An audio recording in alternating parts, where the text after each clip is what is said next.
Hello guys, আসসালামু আলাইকুম। আমি আরাফাত। তো আজকে একটা আপনাদেরকে আনকমন জিনিস বানিয়ে দেখাবো। তো কিভাবে আপনারা মুরগির ডিম বা হাঁসের ডিম আপনারা ইনকিউবেটরের মতো বাড়িতে অনেক নর্মালভাবে একটা ইনকিউবেটর বানিয়ে নিতে পারবেন।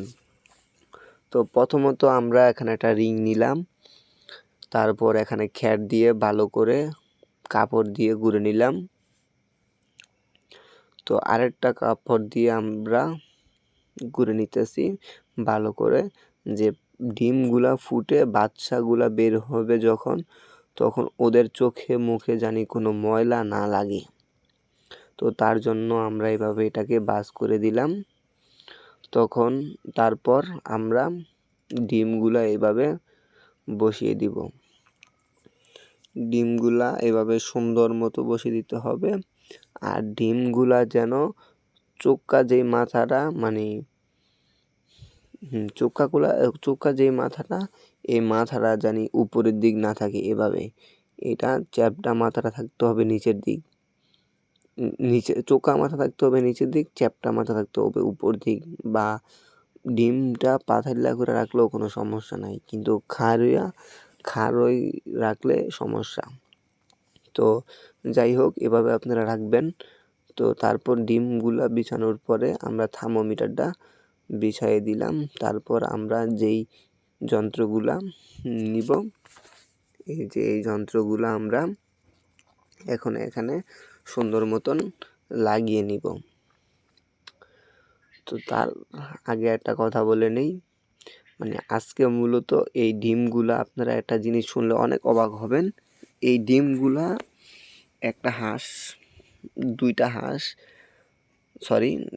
তিনটা হাঁস নিয়ে বসেছিল। এখানে আপনি দেশি হাঁসের ডিম আছে, দেশি মুরগির ডিম আছে এবং চীন হাঁসের ডিম আছে। এখানে 3 রকম ডিম, 3 রকম পশুর। তো আজকে একটাই দুঃখজনক, এই সব হাঁস এবং মুরগি সবগুলোই মারা গেছে। তার কারণে আজকে আমার বন্ধু ফোন দিয়ে নিয়ে আসলো আমাদেরকে মেশিন বানিয়ে দেওয়ার জন্য। তো আবার বন্ধু পরে আবার নিয়ে আসলো দেশি হাঁসের ডিম। তো সবগুলো হাঁসই মারা গেছে তাদের ভাইরাস আক্রান্ত হয়ে। তারপর এভাবে আমরা খোলামেলাভাবে তৈরি করে নিতেছি আমাদের ইনকিউবেটরে। তো ততক্ষণ আপনারা দেখতে থাকুন আমাদের এই ভিডিও আমরা কিভাবে কাজ করি। তার আগে একটা কথা বলে নিই, যারা আমার এই ভিডিওটা ফেসবুক থেকে দেখতেছেন অবশ্যই চ্যানেলটাকে ফলো দিয়ে পাশে থাকবেন। আর যারা ইউটিউব থেকে দেখতেছেন অবশ্যই চ্যানেলটাকে সাবস্ক্রাইব করে পাশে থাকা বেল আইকনটি ক্লিক করে দিবেন। পরবর্তী ভিডিও আপনার মোবাইলে নোটিফিকেশন চলে যাবে। তো এভাবে আমরা লাগিয়ে নিলাম সবগুলা। এখানে সবগুলো তার জয়েন দেওয়ার পর আমরা একটা মান্থলি প্লাগে আমাদের যে 12 ভোল্ট অ্যাডাপ্টার চার্জার, ওই চার্জারটা লাগিয়ে নিলাম। তারপর এখানে আমরা যে হোল্ডারের যে লাইনটা, মেন কারেন্টের যে লাইনটা, এখন আমরা তাকে গুছিয়ে লাগিয়ে দিব।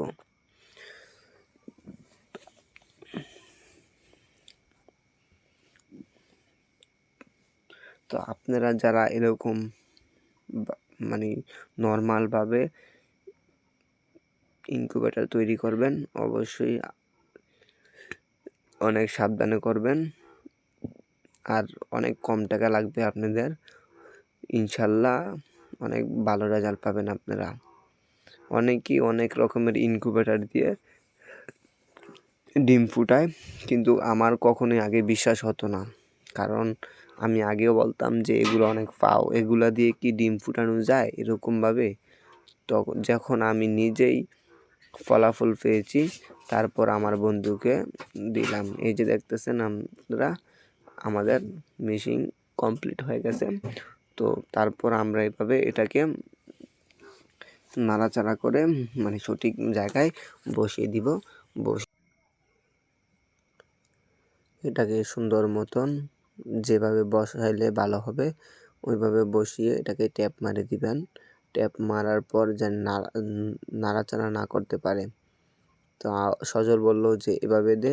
তো তখন আমি এভাবে এটাকে দিয়ে ট্যাপ মেরে ভালো করে দিলাম, যে নাড়াচাড়া করলে যে ক্ষতি না হয়, বা বাল্বটা যদি নড়াচড়া করে বাল্ব কিন্তু ফেটে যাবে। কারণ আপনারা অবশ্যই জানেন যে লাল বাল্ব মানে অনেক সাবধানে রাখতে হয়। তো তখন এভাবে আমরা দিয়ে দিলাম। তো তারপর জহির বলতেছে যে এগুলা চেক করে নেই, এগুলা ঠিক আছে কিনা। তো জহির দেখলো এটা ঠিক আছে কিনা। তো এখন আন্টিকে বললাম যে একটা নিয়ে আসেন, যে চাদর বা খেতা নিয়ে আসেন, এটা উপর দিয়ে মুড়িয়ে দিতে ঘুরিয়ে দিতে হবে, যেন আলো বাতাস যে বাইর না হয়। তো এইভাবে চাদর একটা কম্বল দিয়ে আমরা এভাবে ঘুরিয়ে দিব, জানি আলো বাতাস বার না হয়। এটা হচ্ছে আমাদের সার্কিট।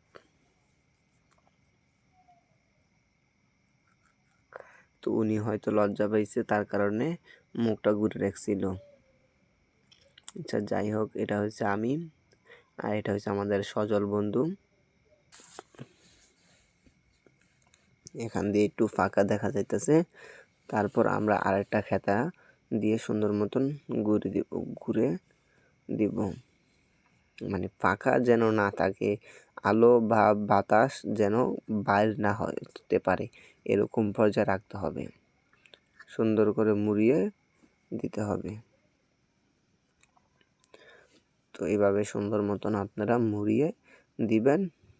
যেহেতু কাপড় দিয়ে বা নর্মালভাবে করা, তো তখন একটু ঝামেলা হতেই পারে, কারণ বক্স হলে কিন্তু এই ঝামেলাটা হতো না।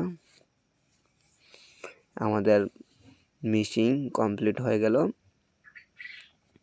তো ভিডিওটা কেমন লাগছে অবশ্যই আপনারা কমেন্ট বক্সে বলে যাবেন। আশা করি ভিডিওটা আপনাদের কাছে ভালো লাগবে। আর কারো যদি মানে উপকার হয়ে থাকে অবশ্যই চ্যানেলটাকে সাবস্ক্রাইব করে পাশে থাকা বেল আইকনটি ক্লিক করে দিবেন। একটু যেন ফাঁকা না থাকে, ভালো করে আপনারা সুন্দর মতন ঘুরে দিবেন। আসসালামু আলাইকুম।